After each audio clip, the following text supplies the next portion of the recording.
next video that I'm going to check out is, I believe, an appearance that Mark Normand made on Conan O'Brien's show. I have seen at least one Mark Normand video that I know of, but I cannot remember if that video got blocked or something like that. And so I don't remember if it was ever, I'd have to go back and look at my stats. I don't remember if it has even been public for anybody to see it, or if I'm still in the midst of waiting for some time to go by to where I can make the appeal or the dispute or something like that. I don't remember, and I don't even remember what it was of his that I saw.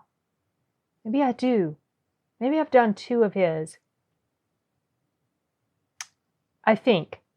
If I see his face, I think I'll remember maybe which ones I saw. But anyway, this, and I don't know if this is going to be a repeat of stuff I've already watched, but the title of this is Mark Normand Wishes He Could Get Offended. And I think in the description, it was saying how that he wishes he could get as upset about things or as excited about things or as offended about things as people get offended over comedy, something along those lines.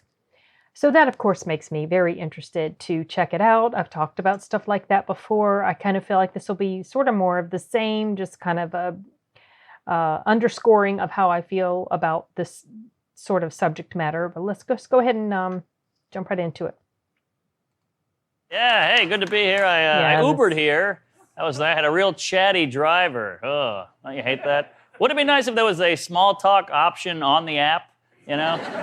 But there isn't, so you got to really find your own way to quiet the guy. I like to scare him, you know? He's like, hey, how about this traffic? What do you think's causing this? I'm like, probably the Jews. He's like, all right. Thanks.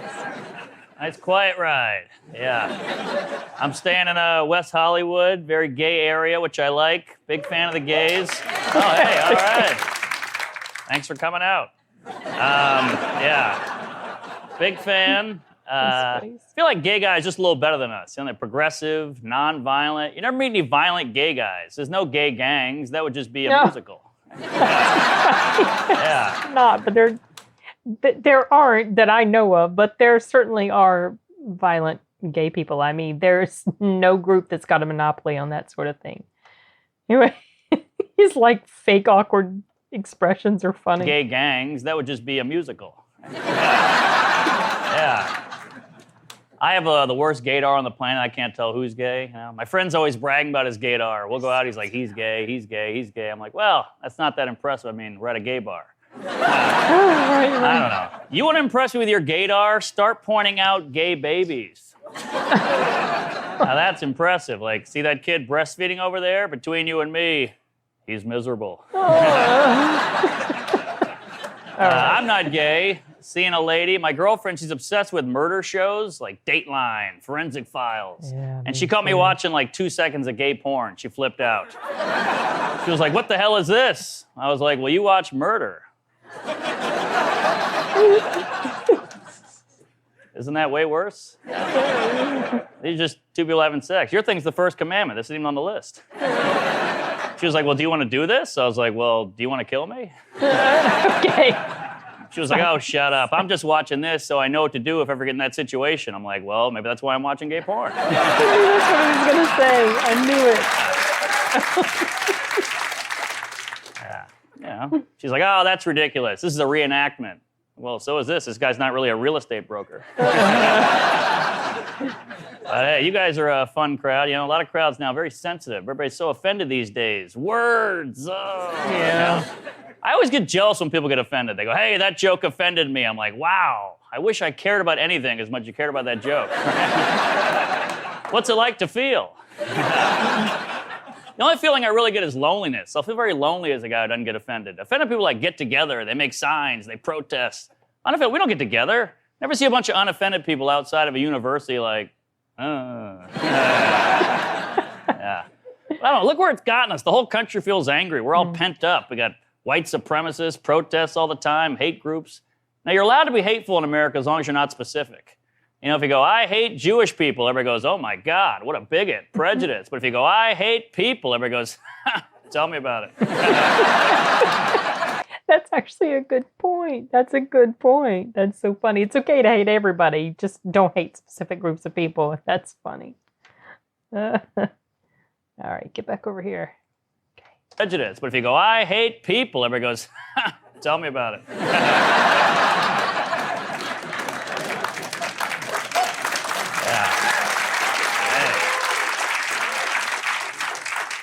Oh, yeah. People are angry, man. I had one of those White Lives Matter rallies go by my house the other day. I freaked out. Then I realized, it's just a half marathon. Yeah. Women are going through a lot right now. Women are having a real moment, you know. Men are nervous these days. Men are scared of looking like creeps. Have you noticed now when a woman posts a picture on Facebook, it's mostly women commenting? Like, you're beautiful, you're gorgeous, you're sexy. A guy will be like, cool hat. But hey, you got to listen to ladies, fellas. You got to listen. Like a friend of mine, she's like a big feminist. She's like, I have a full bush because that's how I was born. I was like, holy hell, you were born with a full bush? Wow. That is a terrifying baby. Cut the umbilical cord. I can't find it. Also, that baby's gay. Yeah, some guys just like whipping it out. That's wild.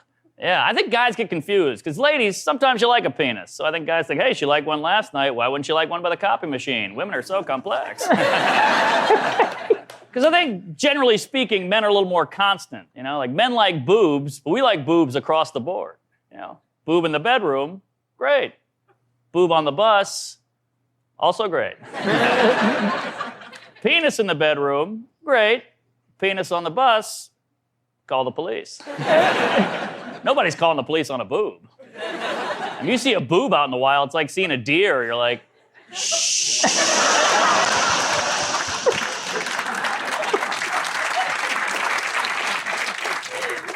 It's majestic. And your friend walks up, hey, look at that, a boob. You're like, you spooked it. Thanks a lot. I'm Kevin Hart. Have a good night. It's Kevin Hart? Why did he say that? That must be some sort of inside joke. Okay. This is not the same thing I think I've heard him do unless it has a mixture of different stuff, or like just maybe a little thread of something from a previous video or two that I saw of his. Because I do remember now, it's been 2 videos that I have seen for sure. I saw the first one. That one never went up. I think that one was the one called, it went up, but it got blocked immediately. And I'm just still waiting for the opportunity to file an appeal on that one. That's what that is. I think that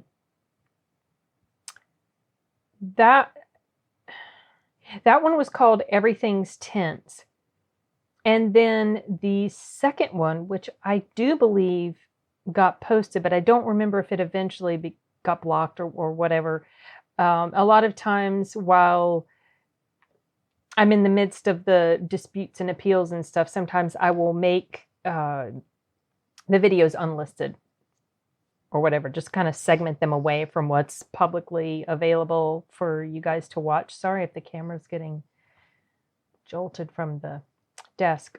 Anyway, so the second one was almost a complete repeat of the first one, but there was some stuff that was cut off the end. But when he was talking about the taxi driver, that seemed a little familiar to me. When he was talking about his friend that has a good gaydar, that seemed a little familiar to me too. But I honestly don't know if my mind's playing tricks on me or not. Excuse me, you guys. I still have residual stuff from the COVID mess, and I tried to be well hydrated before I start recording, but I think it's just from talking that starts it up. But anyway, I don't know how much of this sentiment that he's expressing here in this bit, I don't know how much of it he really agrees with, or if it's just part of his thing. I would expect that most stand-up comics would agree largely with the content that they're putting out there. I know they go over the top to sort of push those boundaries, and they're trying to get a reaction out of people. They can get a little raw with the stuff they're talking about. But I think in general, I'm assuming in general, they do. I mean, unless it's ridiculous over the top stuff. Like there was that one that Anthony Jeselnik, where he was talking about dropping a baby or something like that. I mean, right, obviously that's, that's certainly something that he would not be a person that, is really promoting something like that. That's just his crazy, just off the rails type of brand or style of comedy, whatever. But I'm curious to know more about him as a person now. I haven't done any Wikipedia or any sort of Google searching or whatever to find out more about him as an individual, like the way he thinks, because that sort of thing does interest me too. I get curious to find out more about people. He's got a good point, and I do agree with the message, which I figured that I would, about people having all this energy to get offended about stuff. And I've talked about this before. I don't really want to continue to rehash things that I've said before, though I realize that sometimes people will watch my newer videos and they haven't seen the stuff that I've mentioned before. But I feel like in this country in particular, I feel like things are going downhill so fast because of this constant state of discontent and anger and absolute hatred for somebody who doesn't see the world in the same way that you do. You know what I mean? So much intolerance. And I feel like a lot of that is driven by the media, the news media. I feel like that is one entity that is very much responsible for a lot of the stuff that's going on in this country, stirring people up. But at the same time, like I've said before in some of my other videos, we're living in such a privileged society. Everybody is in this country pretty much, in any first world country, is living in such a privileged society. We have such a cushy life for the most part. Not everybody, obviously. We all struggle in our own ways. But in general, you guys, we have such a nice, comfortable life. And it's like we don't know what to do with ourselves. We feel like we have to do something to feel like we're worthwhile, I guess, or our existence means something. So we create this controversy, like I've mentioned before. We create a crisis. We create something to be mad about. And I feel like that's just not a really mentally healthy place to be in. And I feel like a lot of people that are offended over everything, they seem to just be perpetually angry people, like just in general, not happy people. And that's not a good place to be. I just can't see how something like that is a constructive way to, live your life. Obviously, people, do whatever you want, but being miserable all the time, like so many of these people are, it infects other people around them. And it kind of just magnifies this problem. And, it's like sometimes people can't find a balance between a healthy, level of agitation about something and a balance between that and just being content in general with the way things are. It doesn't mean you have to be apathetic about things, but it's important to be able to turn off that aspect of of some things that really bother you, because if you can't, then it will just eat away at you and make you so unhappy. Now I'm going to talk about myself a little bit specifically here. And I think this kind of just generally applies to anybody that has a thing that they're very much passionate about. Like I have mentioned before, I'm very passionately against the practice of routine infant circumcision. In the case of this country, male circumcision, because men are not protected from that. Male babies are not protected from that. And if I focus on it too much constantly, I find that it makes me just absolutely so angry. Because to me, there are some things that people get up in arms about and riled up about, that when I look at the scenario or the situation, I see a lot of gray area there. And when there's a lot of gray area, for me, it's not so easy to be just 100% one way or the other about something. Like I find it's more balanced. Like I can see more balance in it when there's a lot of gray area. But for me, the subject of infant circumcision is so black and white because of the reasons I've mentioned in another video. Generally, it's not medically necessary. It's a violation of human rights. It's a violation of medical ethics.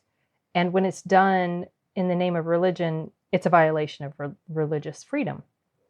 So to me, it's just a very clear black and white. I'm not talking about if a medical issue happens to arise, which is actually more rare than a lot of people here in the US think. A lot of people that have had it done that was supposedly medically necessary, it really wasn't. It was due to improper care, because a lot of people here, especially doctors, you guys, especially American doctors and nurses, a lot of them have no clue the proper care of intact male genitalia. And so they give terrible advice, and then problems occur because of that. So as you see, it's not really because the child was intact, it's because the adults around him screwed things up. But anyway, that is such a clear black and white thing to me that it's very easy for that subject to just eat away at me and make me so angry, because these are little tiny babies and this is their introduction to the world. And when I feed on that too much, like all the time, or no, like not all the time now, because I'm working, but several years ago when I had more free time, I was feeding on that a lot. My stance has not changed at all, but it just ate away at me, and it made me so angry that people in this country were so brainwashed by it, and they just could not see through the propaganda about it, and because it's in our culture. And there's a quote that somebody said, something like, it might have been Mark Twain that said it, that it's easier to fool people than to convince them that they've been fooled.